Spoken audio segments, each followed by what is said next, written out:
Hi, everybody. Carrie Ann King here with you again for another edition of Tell Me Your Secrets. And I am delighted and thrilled to have Tina Hogan with us today. Tina very sweetly had me on her show last week, and now I get to get revenge. Just kidding. No revenge. Hi, Tina. Say hi. You're safe. I promise. Hi. How are you doing? Good to see you again. I know we had this great conversation last time, but since then I've had the opportunity to read Tina's book and to think about the things that we talked about. And so now we get to turn things all around and upside down again. So for starters, this is a series. It's the Tammy Mellows series, which is Reckless Beginnings and Better Endings, right? So far. Do you want to hold those up, Tina, so those people who are on the video can see the books? This is the first one. This is Reckless Beginnings. Uh-huh. That's book one. Lovely. And then Better Endings came out January 2020. And this is book two. Very pretty. Better Endings. I love the colors and the, Yeah, the red hair has got to be in there. Every cover is you're gonna see the red hair. That's kind of the signature of the book, is the red hair. The red hair, yeah. So I'm going to guess that Tammy, your character Tammy, has red hair. That's right. She's based on me. And there we go. There we have it. So I did not yet read The Reckless Beginnings, but I read Better Endings. And the nice thing about these books is they can be read as standalones. So interesting thing in Better Endings is our character wakes up in a hospital bed in handcuffs. I know. And you're like, what is going on? What am I? You say these books are based on your life. Have you had that experience, Tina? Yes. In the books, 97% of what's in the books did happen. Basically, the only things that have changed are towns and the characters' names. Okay. But pretty much everything else is straight and narrow what happened in my life. Yeah. And yes, I did wake up in a hospital in handcuffs. Not a fun sort of a thing. No. Unfortunately, our character doesn't stay in those handcuffs for very long. But you want I want the reader to wonder, what happened? Why? What is she doing? Exactly. Which is it. If I had to put didn't have to, but the theme of the book, really, if there was a theme, is kind of I want to think Saved by Love, because we also have this wonderful character that then shows up. We'll talk about him just a little bit. So is there a Dwayne in your world also? Yeah, Dwayne is my husband. He is my husband. And he read the book, of course, prior to publishing us. I need you to read this because, Dwayne is based on you. And he gave it 100% approval and says, I like the way you see me. Yeah, he should. Okay, you guys, see me. Yeah, But yeah, based on him. And all the characters are based on true people, actual people. And I did talk to, because my sisters are in the books, Donna and Jenny, based on my sisters. And Donna, if you read Reckless Beginnings, you'll see about her past. And I needed to put her in because we became a support system, me and my sister. So I needed her to be in the story to show that support. But I had to get her approval because she has a dark side too. So I needed to get her approval, and she was totally fine with it. She was totally fine. But these books you're marketing them as novels. So some things must be fiction, or I wanted to write them in the third person. I don't want to write them in a memoir because most memoirs are written in first person. Right. My personal preference is I'm not a favorite of first person stories. I don't like the I all the time. I struggle with that, even though my other series is written in first person. But for this, I specifically wanted a third person story. So I decided to write it as a fiction based on true events. Is what I wanted to do. Even though, like I said, 90% of it is true, I wanted it to read as fiction based on true events, which is why characters and stuff like that. I wanted to read like a story and not a diary, pretty much. Right, exactly. And then that way you have leeway to shape it a little bit so that you have a plot arc and all of those things also. So I would love for you to read a little bit to us. So the first page of... You want to do that now? Yeah, let's do that. Okay. I'll read the first page of Reckless Beginnings. Okay. That's what I'm going to do. This is book 1, the Tammy Mellows series. I'm going to skip the prologue. Okay, here we go. Chapter 1 and just the first page. Tammy last saw her father 2 years ago when she was 15.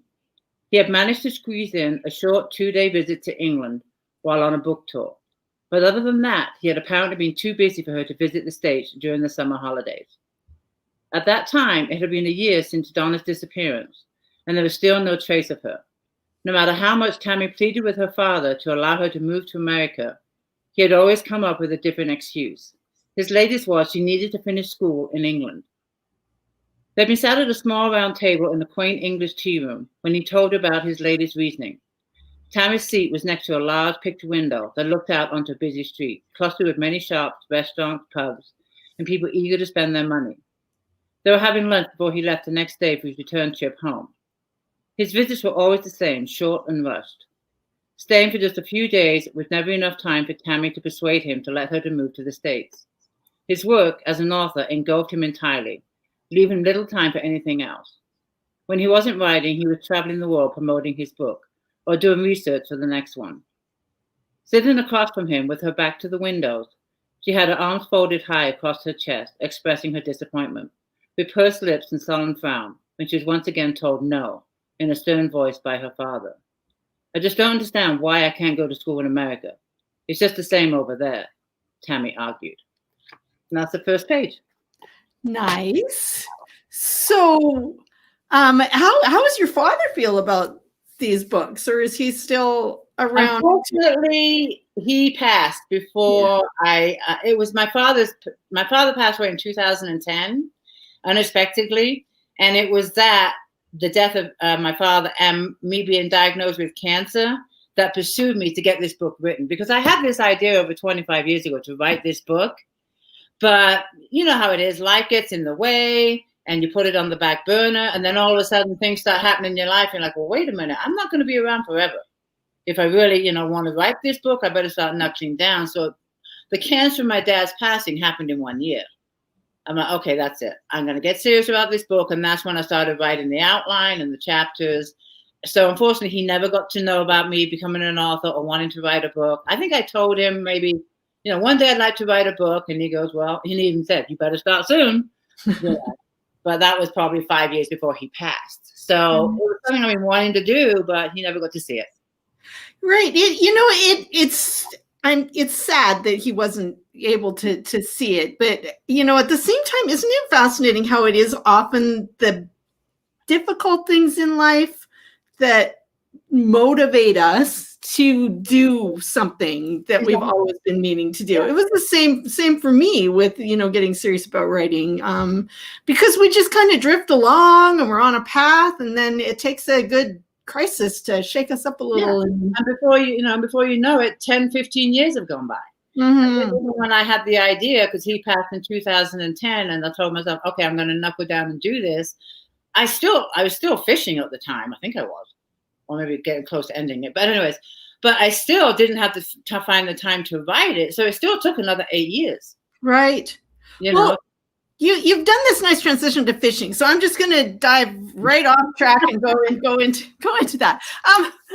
Better Endings. Our character Tammy is engaged in fishing, and this is not the kind of fishing where you go, sit in a little rowboat on the lake and let your hook out and hope to catch a nice little trout. So tell us about the fishing. Where's commercial fishing? And the thing about these books, Reckless Beginnings, gives you the message of hope.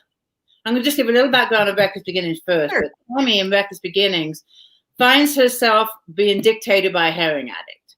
And she's lost her way in life. Her life is in total disarray. And it gives the message to other women that find, because I call it the flip side of addiction.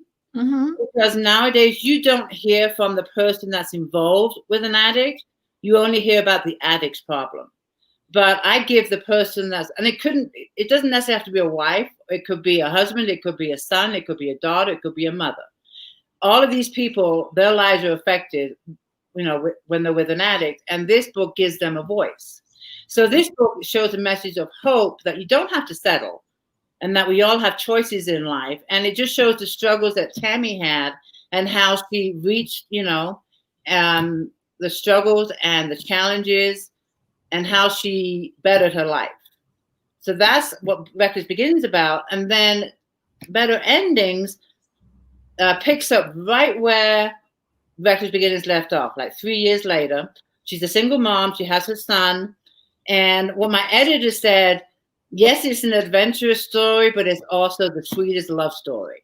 It is very much a love story. My editor said, she said it's one of the sweetest love stories she's ever read, which I found a very nice compliment. But this one shows you what we can do if we put our minds to it and chasing your dreams. And when I met Dwayne, my husband's name is Gordon. I'm going to just say Gordon because Gordon is Dwayne. But when I met Gordon, he's a commercial fisherman. And when I met him, I had never, ever stepped foot on a boat before. Never. So I was all right away just fascinated by the idea, oh, I get to go on a boat, that kind of deal. So, but then I learned more that he's a commercial fisherman. And you're reading the book, but he took me down to the ocean. He took me on the boat, and I just fell in love with it. I don't know what, I was drawn just to the tranquility. The boats fascinated me, and I really wanted to just go out and check it out, this lobster fishing that he did. But I got involved with building the gear. And again, because I was a waitress. And for me, this is such a transition with using my muscles and being outdoors. And I just loved it. Pretty big transition, but I've got to say, I mean, so you talked about the tranquility of being on the water, and I have watched some of those shows on reality TV where they're out, lobster fishing or whatever. It doesn't look exactly tranquil. Well, that's in Alaska. Now, Alaska is really, really hardcore. I mean, I have been in some rough seas, and yes, we work around the clock. But we don't get the frigid cold like they do up in Alaska. We don't have to fish in the snow or the icicles. But yes, it's hard work. It's labor intensive, but it's so rewarding. It's just so rewarding.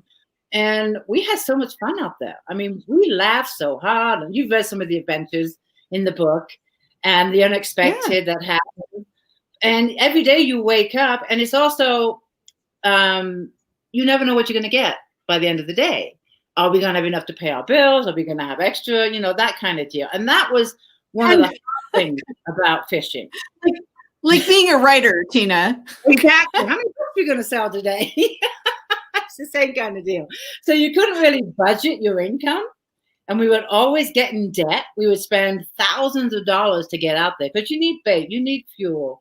You need just tons of material to get out there, food, because we stayed out there for weeks at a time. We didn't come home. And we fished at an island called Franklin Island, which is a remote island 65 miles off the mainland. But you couldn't go on the island. It was owned by the Navy, the government. That's where the Navy SEALs trained. So you couldn't step on the island. So we just lived on the boat. And if we had an argument, it's like he was at one end of the boat and I was at the other. I was going to ask about that. When you said you're on the boat for, weeks at a time, that must have caused some stress at times in your relationship. At times. And what I used to do, what helped me is I I jumped in the ocean and I just went for a swim and said, I'm out of here. And that's what I did. I would just go for a swim because there's nowhere else you can go. And then he would get worried that there's great whites in the water and da da da da da da. Like, you know, I'll be back in a little bit. Right. Yeah, the swimming was the thing, but he wouldn't go for a swim, so I did. I wasn't afraid of the water. And I guess that's one place where it's good that the water's a little warmer than in Alaska. Yes, it is. And lobster season is only 6 months out of the year. In back east in Maine, they fish all year round. But here in California, it's 6 months out of the year, October through March. And that gives the lobsters time to reproduce, the times we don't fish. And the waters aren't that bad. It isn't that cold. But we've had some high seas that were pretty scary at times. But I just loved it. It was one of the most brilliant times of my life. And I've said that before. And at the time when I was fishing, there was only 2 commercial fishing women in California, and I was one of them. So that's wow. Yeah. Totally man's world there. It is. And that's one of the things I had to deal with too when I decided, you know, I want to do this. I want to go out with you. I want to fish. I got some kind of snarky remarks. There's about maybe 10 boats that fish San Clemente Island, the fleet. And some of them are like, well, you'll still never make it to the end of the season. You know, do you know what you're getting into? And so it was also a battle that I wanted to prove myself. Like, yeah, I can do this. You know, you're not going to intimidate me. I got this, you know, so. Yeah. Again, kind of like writing. Yes, it is. Like publishing. So I'm actually let's talk about your other books a little bit, because you have several different series going. I mean, you were really pretty prolific out there, and I believe you're doing them. Are yours all independently published, or what? Breakfast Beginners went through a publisher, and then after that, I decided to go on my own. Just personal preference, because I want to be in control. Right. That's just my preference. But they are all now self-published. The other series I'm doing Breakfast Beginners was only supposed to be one book. I thought, okay, I want to get this book out. I have a message for other women that are in this situation. Right. But when I got done with the book, I personally thought, well, you know what? I have more to tell, number one. And then I was getting emails from readers like, well, what happened to Tammy? You know, after she, you know, I'm not going to say everything, but after Reckless Beginnings. And I'm like, well, I guess I do have to write another book. You know? So then I started writing the Better Endings. And this is the one about chasing your dreams and putting your mind to it. And you can do whatever you want. You just got to, you know, chase your dreams. Right. I got done with this one. And I thought, well, am I done? No. So now the Reunions is finished. It's going to come out, knock on wood, January of 2021. And I'm telling myself this is the final book, but I do have something to tell you about Better Endings. But that one is about the consequences of procrastination. And for me, that was a lot in my life that happened to me. And that one it shows, you know, what regrets I have of not doing something sooner. So that's what that book deals with. But Better Endings actually got this idea from a reader. She's here. She's here. No, she's not here. But anyways, a reader asked me, you know, was I going to do any spin-offs from Better Endings?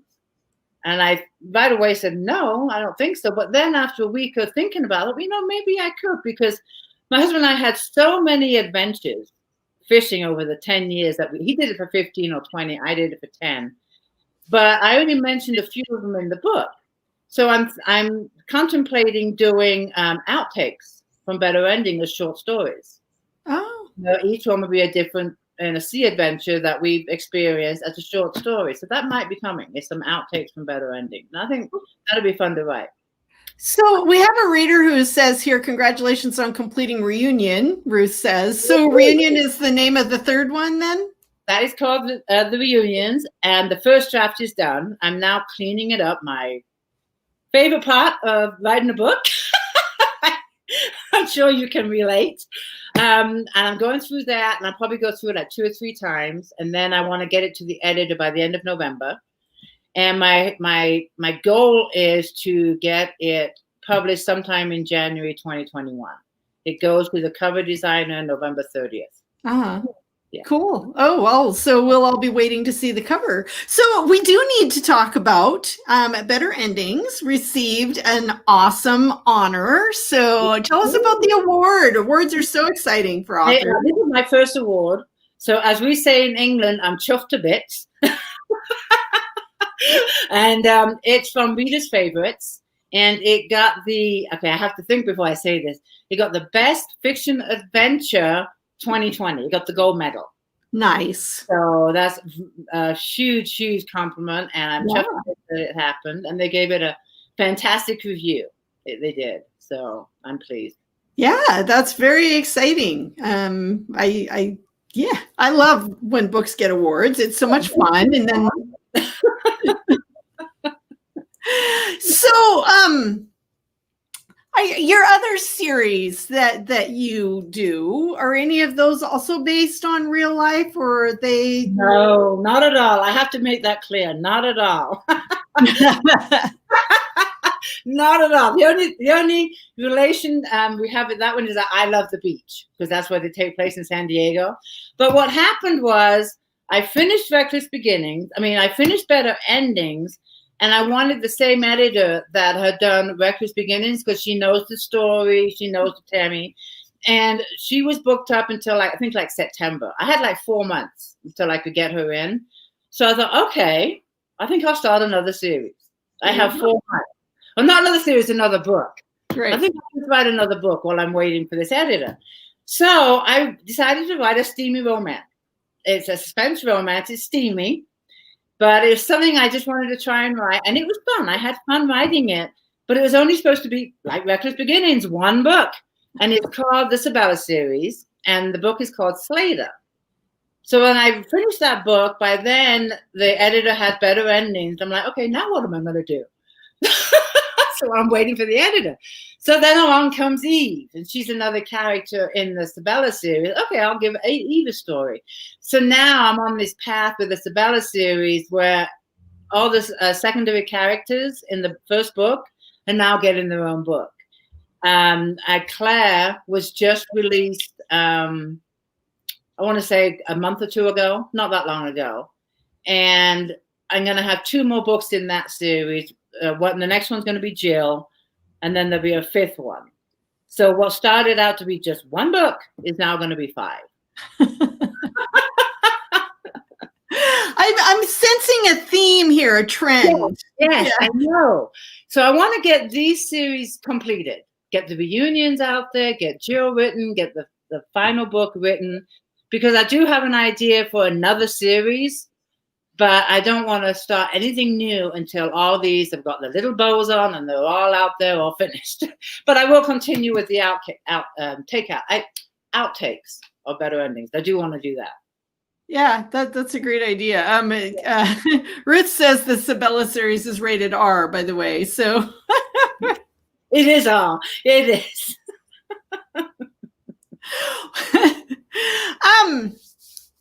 Let me see. What are you doing? So you're not fishing now. So right. Do you write all the time, or what else are you doing with your? I write quite a bit. Most of my days are writing, marketing, editing. My husband is a falconer, so I do help him with his falconry business a lot.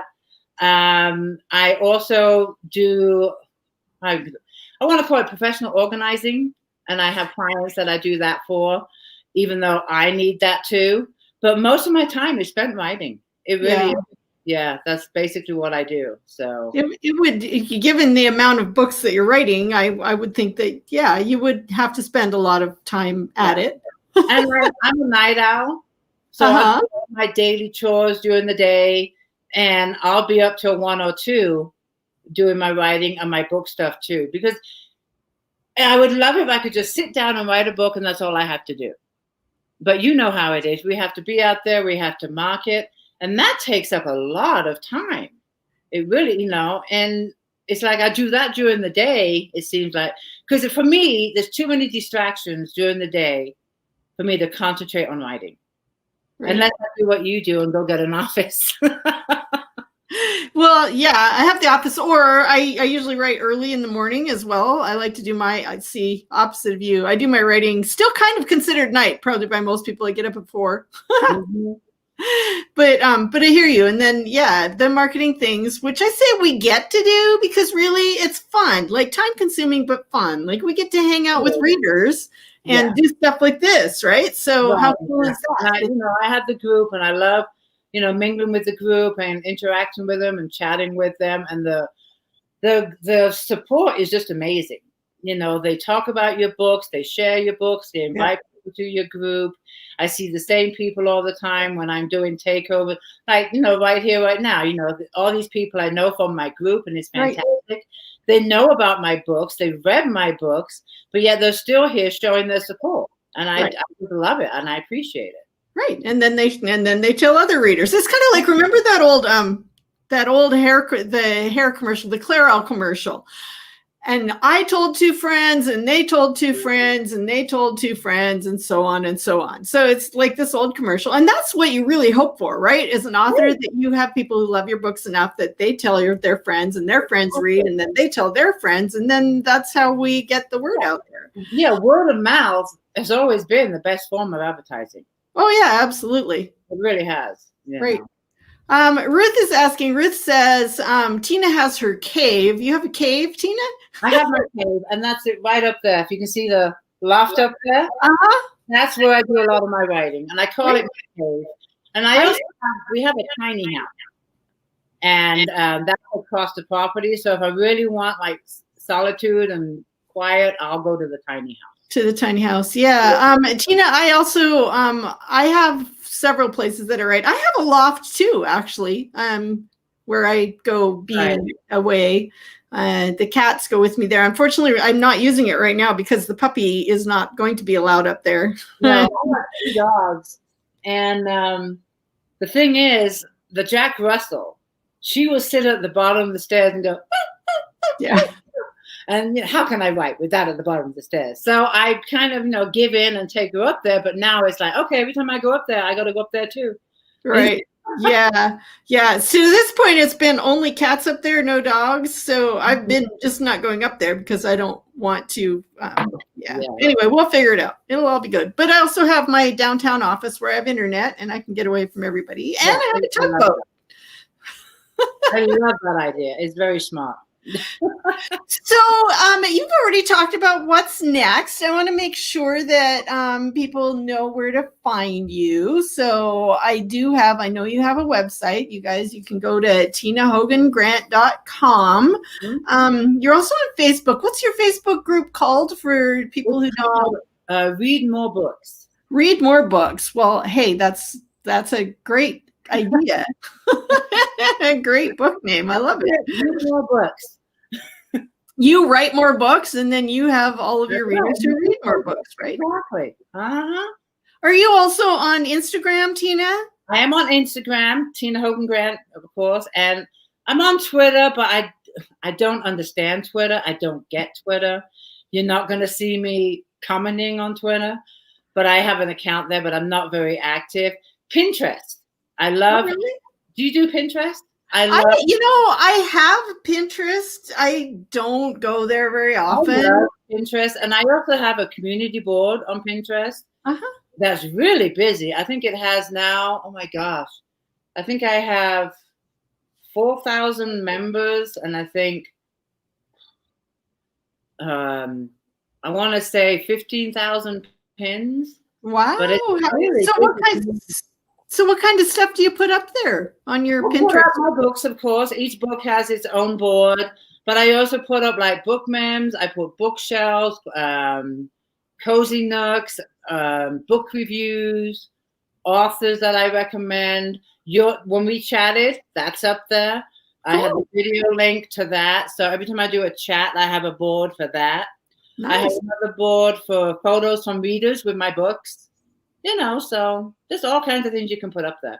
Right. And then every board that they, click on, it will take them a link to either the book or the group or whatever's showing in the picture. So right. Very cool. So how do we find you on Pinterest?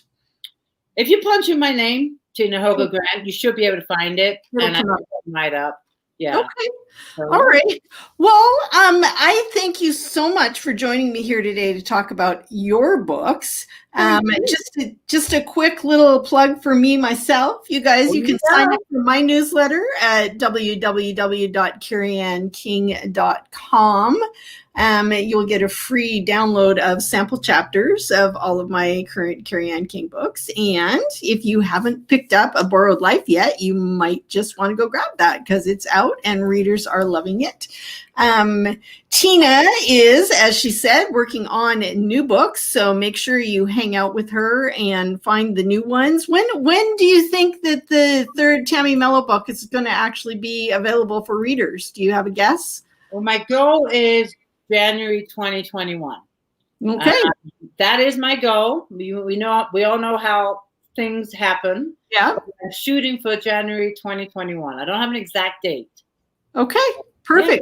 So 2021 is going to be another A fabulous book year. I just said another. Let's hope. Well, books can be fabulous no matter what else is going on. But thank you to everybody who came and hung out with us today. Oh, thanks. Jennifer says she loves my newsletter. Thank you, Jennifer. How are you doing?